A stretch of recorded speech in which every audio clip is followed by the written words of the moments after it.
Hey YouTube, Kim Brzezilek here. After what I consider my successful turning of 3,025 hundredths of an inch,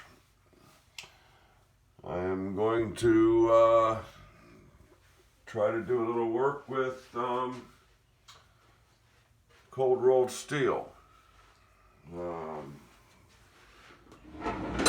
Specific information on that steel is it is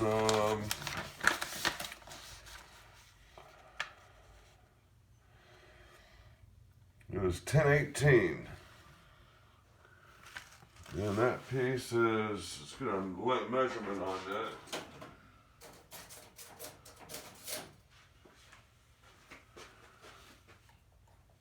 Okay, that piece is, looks like about 3.5 inches.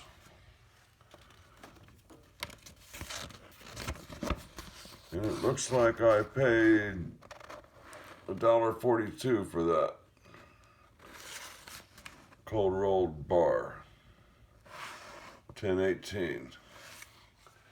I don't know a whole lot about all the numbers on this. I got some hot rolled also, and I asked the proprietor of the metal supermarket if that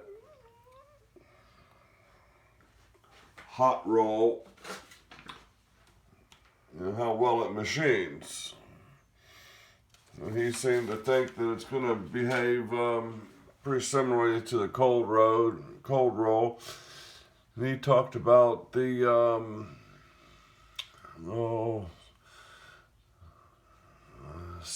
one of the elements of the steel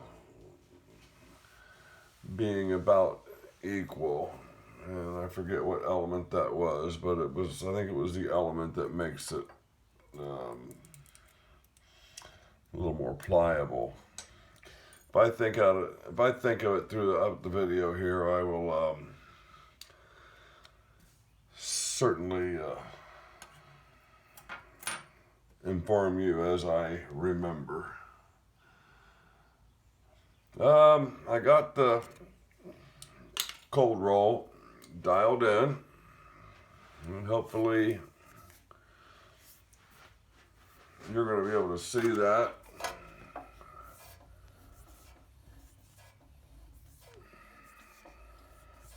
I get a little bump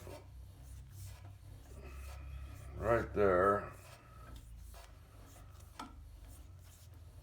It's no more than 1/2 thousandths.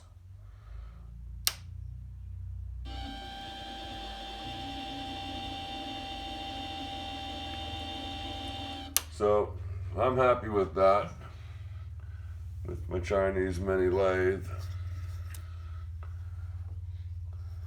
As I get a little better at this and having a little more successes, I'm growing a little more satisfied, with the machine. I know there's much better machines out there. I'm going to get this ready for the facing operation and center drill. So that's probably what this video is going to be. My new absence of compound block for rigidity is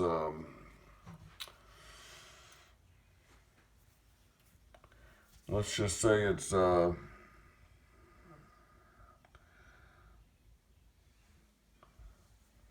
provided me with some new to come up with some new solutions to use my tailstock for my live center. I have a problem with it rubbing down here. My Jacob's chuck, same thing. I was thinking about wallering out a little material here, maybe 10 thousandths deep in the belly and an inch wide. It'll probably give me all my clearance that I need. So I'm off camera here, I guess. I'm loosening up my tailstock. I'm going to introduce my my Jacob's chuck.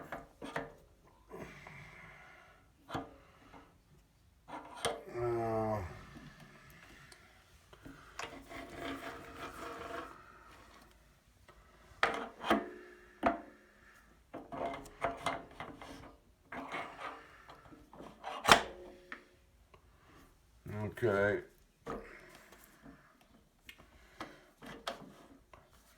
Tell you what, I may go about this a little backwards.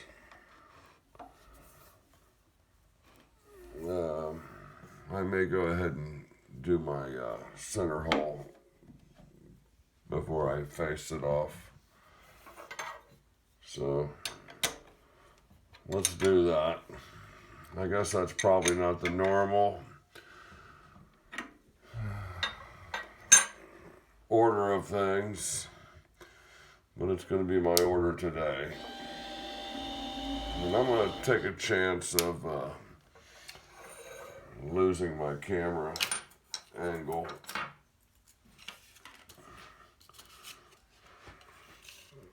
To do this.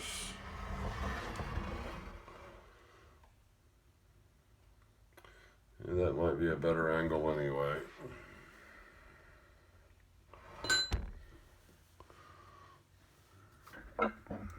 Okay, hopefully that's showing up in the deal.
Okay. I guess I'm going to go with that. I'm going to go ahead and take the tailstock off at this point.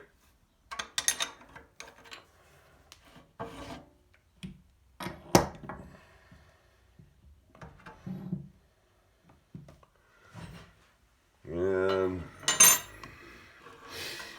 let's see what we can't do with some facing here.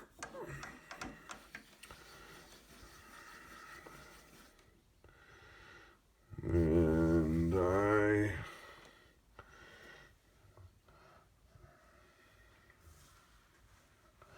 looking for a Allen wrench. I thought I already had out.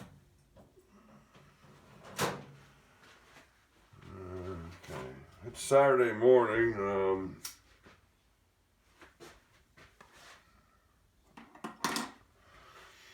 April 5th, maybe. It's been raining here for about a week. My grass is starting to grow, and the last time I cut my grass last fall, I hit something with the blade. I I mean, it was, you know, less than a piece of baling wire. I mean, something very minor. And stopped my lawnmower from running. And I have one of these modern lawnmowers that there's no controls on it. I mean, I don't even have a prime, one of the little primer bubbles to pump to get fuel into the carburetor.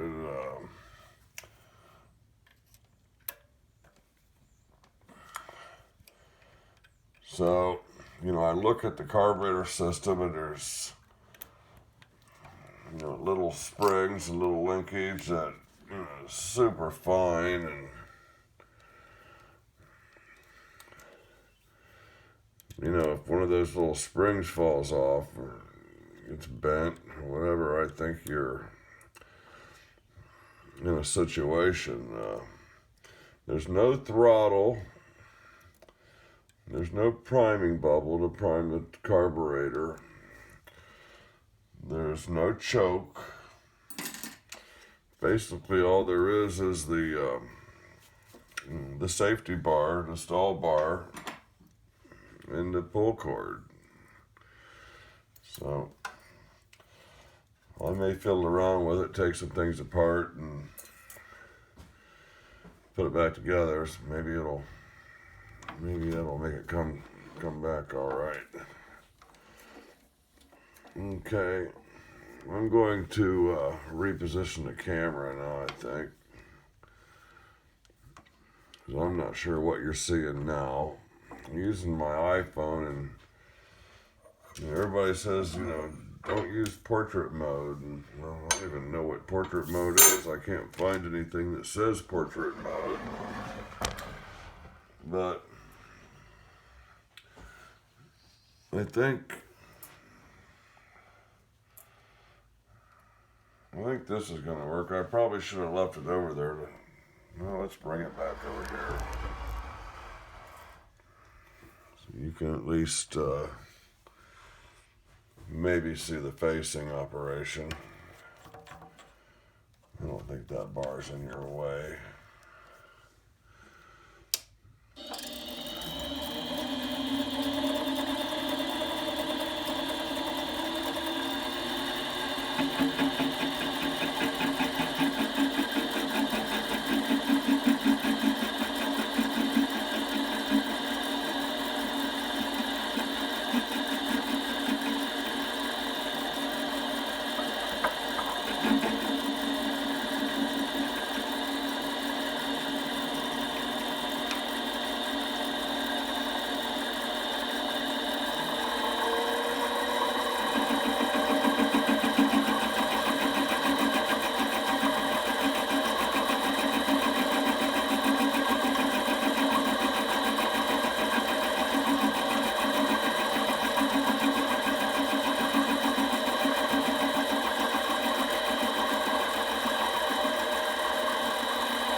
One disadvantage of not having the compound is right here, and that's the ability to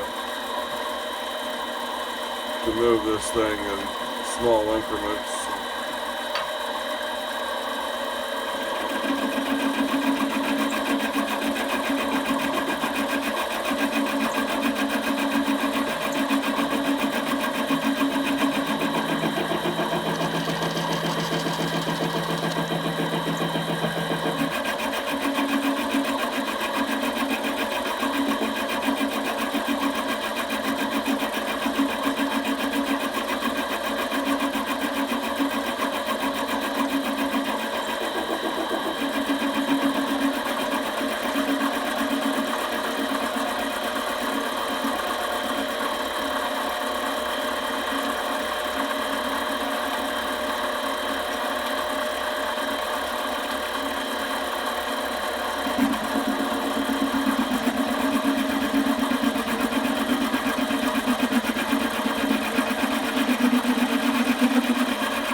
We're still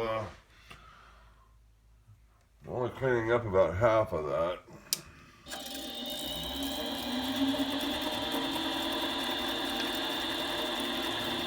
Loosen up my carriage.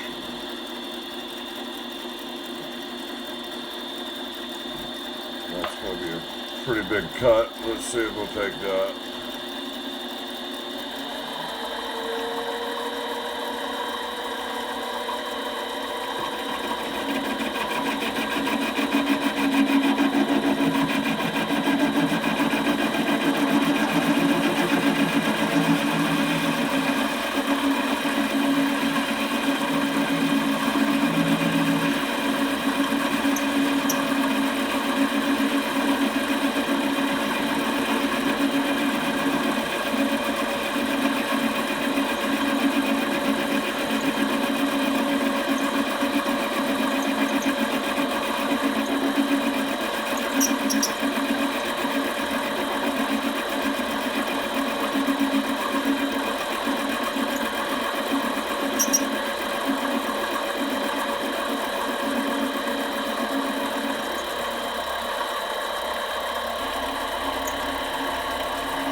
I'm still kind of treating this as I had to treat it in the past. That is being very, very gentle with the depth of cut, and with the added rigidity from my upgrade, I think I can do a bit more than that nowadays. Let's clean this up a little bit.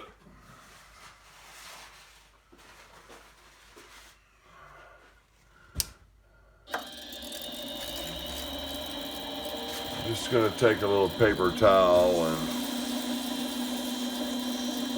clean that off.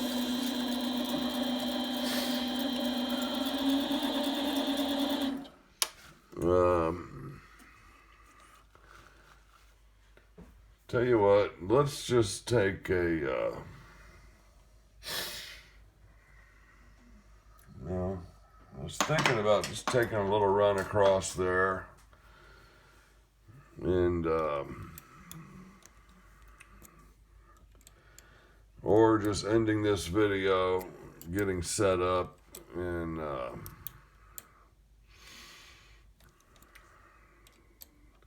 do my test cuts.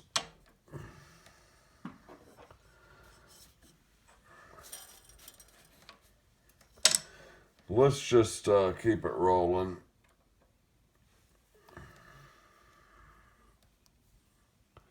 And do a few test cuts.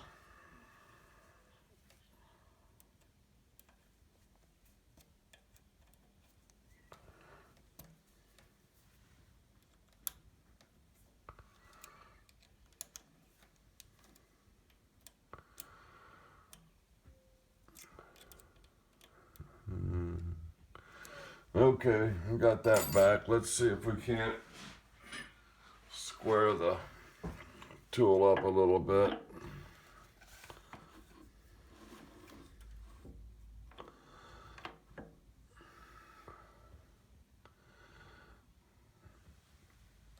Yeah, I'm pretty happy with that. I guess that's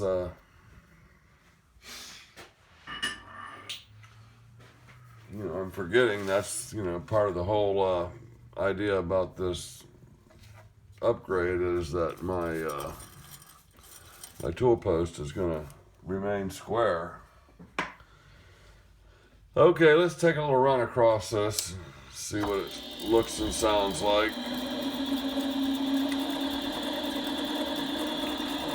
And at least find a 0 on here. I'm going to go up here to find 0 because it's kind of tapered up on the end.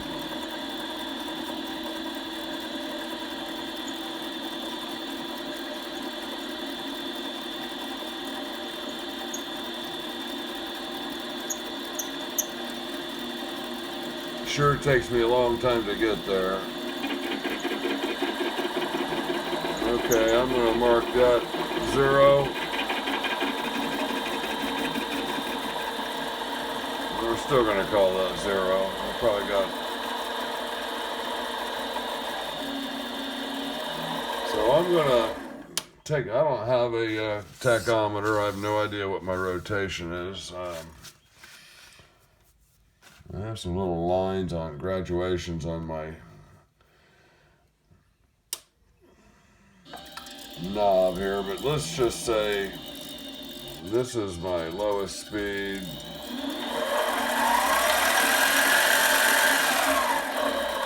That's 1100, and I have it in a low range.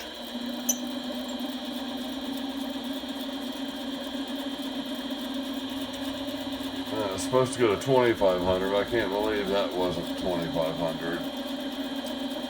So let's say if that's 1100, let's just call...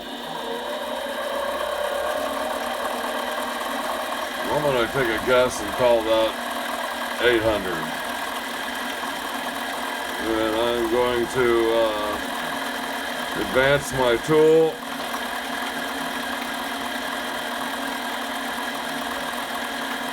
Ten thousandths of an inch. Hit auto feed.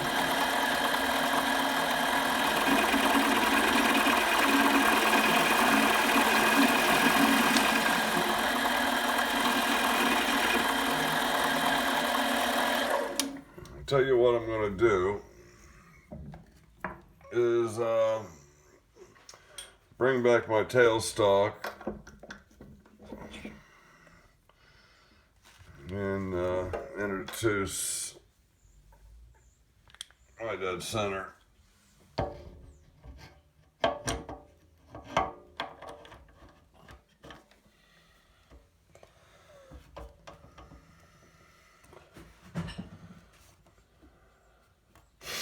Okay, here we go. You know, never mind. I was going to mention that I never realized I had such a sinus problem.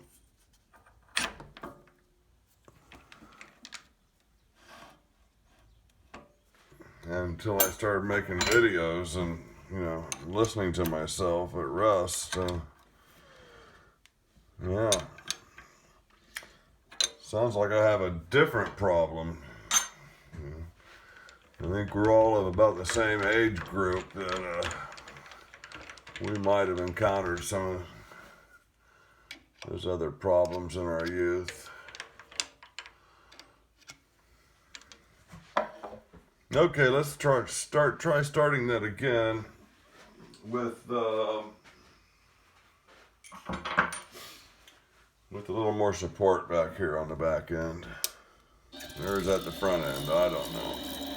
So we're still at 10 thousandths. I'm going to feed it in about the same speed I was at.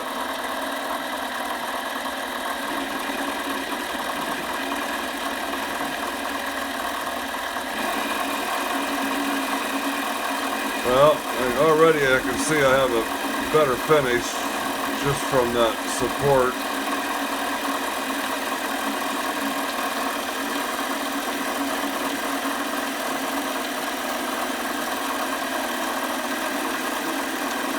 Smells a lot different than aluminum, I'll tell you that.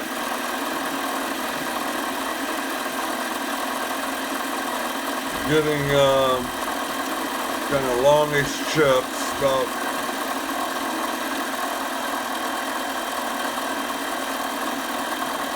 5-6 inches.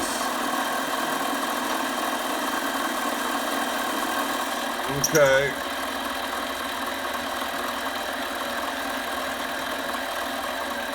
Kind of chips looking about kind of like that. And I'm going to leave this engaged.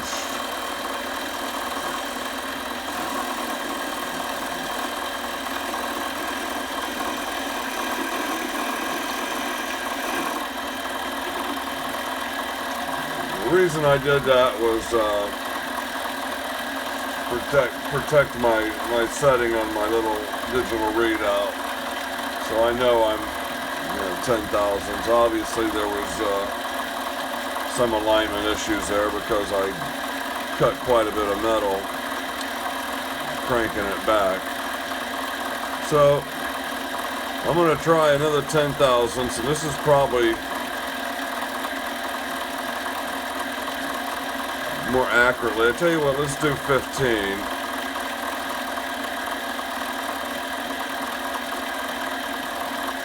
So my digital readout is reading 25 right now. So that first pass was 10. And I'm gonna use the auto feed again.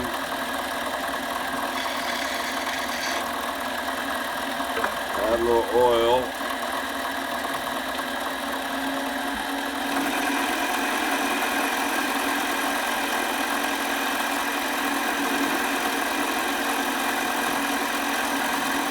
I'm going to slow it down a little bit, about halfway through here, like right now.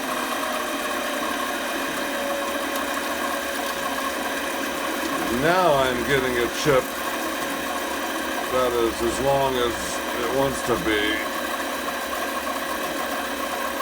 And it is not breaking, period. There we go. Chip I'm holding is probably 4 feet long.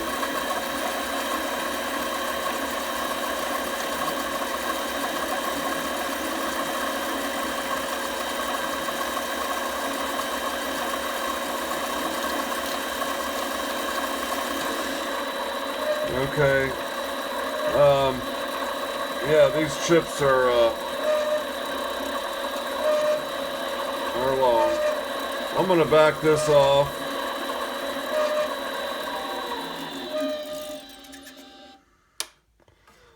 Bring this back down. I'm going to bring it back to 25. See, I'm just afraid. I don't know what I'm losing or if I am losing in the backlash. Finish-wise, it feels like about 300 grit sandpaper. This is a different insert than I was using on the aluminum.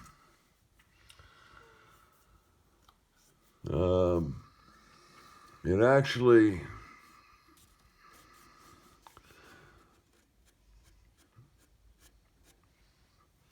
I can't really discern any difference between the higher speed and the lower speed. Let me take another pass across that and play with the speeds and see if I can't control the chip in any way, get it to break earlier or whatever. So, I'm just here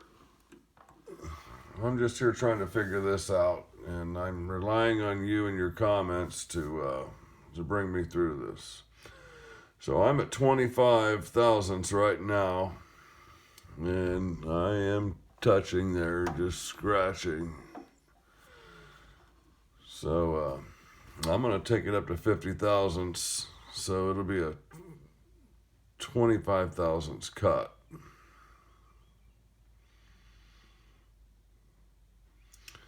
I never thought I'd be making cuts that deep. And like I said, on this run, this pass, I'm going to alternate the speed a little bit and see if I can get any kind of chip control, any chip management. How's that sound? See, I'm learning all the lingo from watching you guys, so we're going to work on some chip management. How's that sound? Okay, here we go. I'm going to gas her up and engage the auto feed, and we are cutting at 20. We're cutting 25 thousandths of an inch.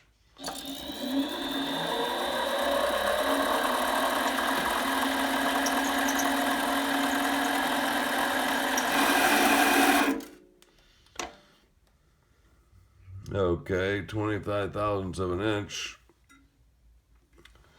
Might be a little bit more than the doctor ordered for the Chinese mini lathe. But I'm going to attempt it again and feed it by hand.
All right, I left a little bit on there. Kind of curious as to what we started with. Let me get my caliber zeroed. They are zeroed. Well, we started with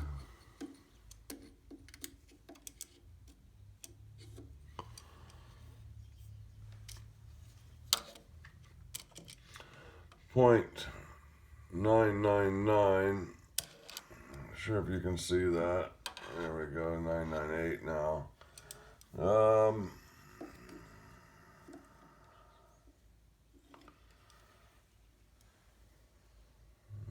957.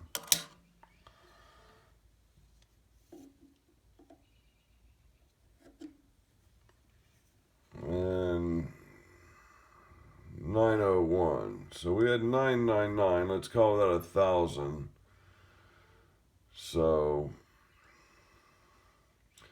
we've taken 100 thousandths off, and my DRO says 50. So that's pretty accurate because 2 times 50 is 100, and okay, just satisfying my own curiosity there. This DRO I have on here, if it's not in the shot, I'll make sure it gets in the shot. It did not, or it came with its own screw in the cross slide, so I imagine they needed to do that to make it accurate. So we tried 25 thousandths on auto feed and it wouldn't hang. So I'm gonna try 12 thousandths. So I'm gonna take this up to 62 on my DRO. You guys are, I probably shouldn't call it a DRO because it's really not what it is. My buddy Adrian from Aid's Workshop over in England would call it a clock.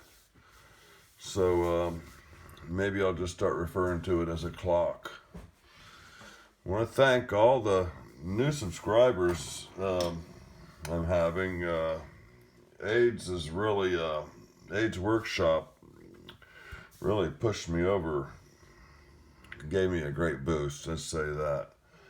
And I was watching YouTube the other day, and I actually, they have the recommended, and then they have the COVID-19, and it actually said Kimber Zellick viewers also watch, and, well, it tickled me to death to see my name up there. I got like 80 subscribers, so, I more than doubled my subscribers after Aid's Workshop made a little mention of my presence on the web. Okay, I think we're gonna add a little oil and we'll give this a try. We're gonna be cutting 12 thousandths in cold rolled steel.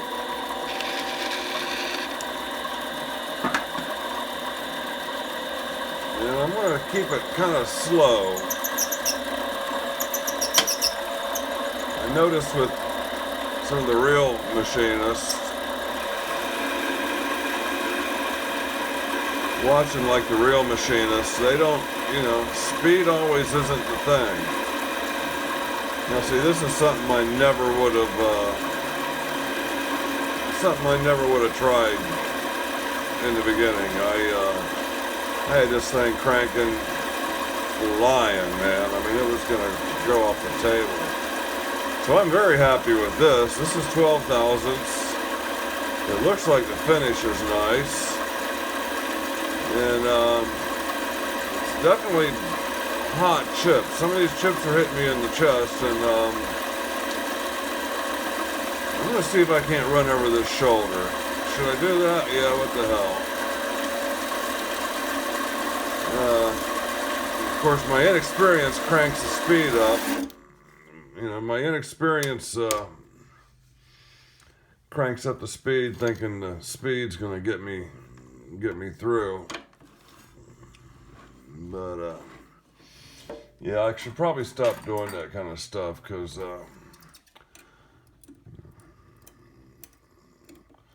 I know that gears going to my screw drives and all that are plastic.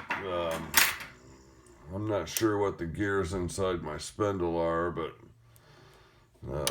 they probably don't appreciate those abrupt stops. I'm gonna run this down and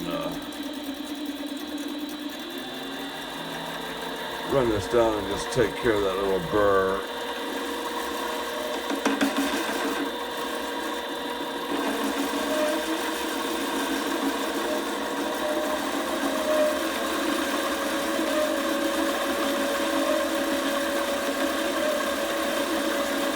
So I guess this is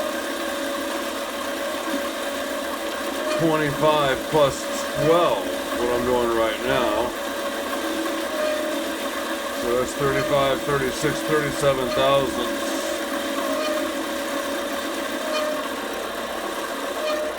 And let's leave that little section open there for measurement. This feels pretty good.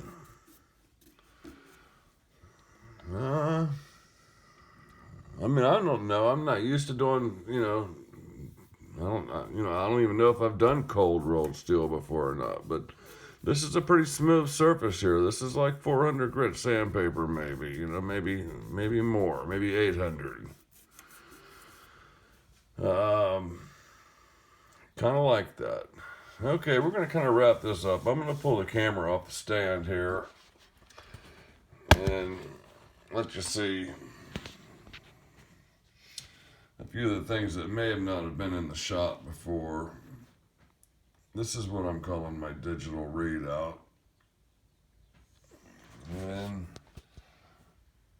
this is the block I added.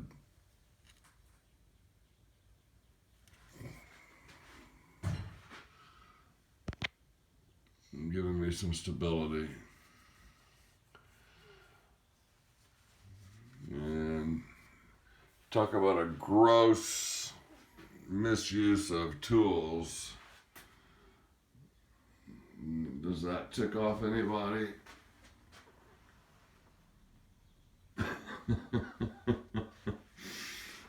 That goes with this. This thing is sat in my dad's garage. Excuse me. And then in my garage, I swear this thing hasn't been touched in 40 years yet. It still powers up on battery. It still powers up on battery. I don't have the AC cord for it.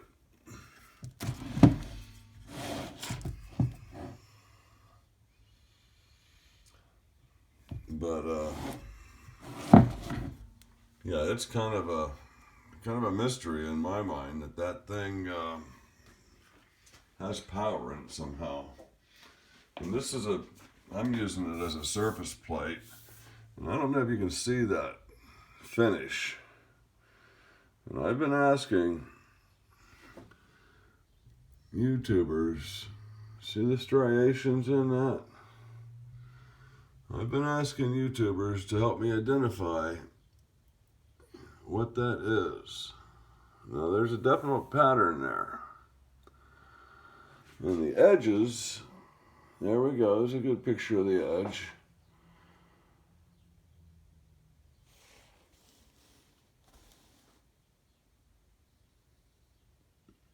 So, if anybody knows anything about that, holler at me.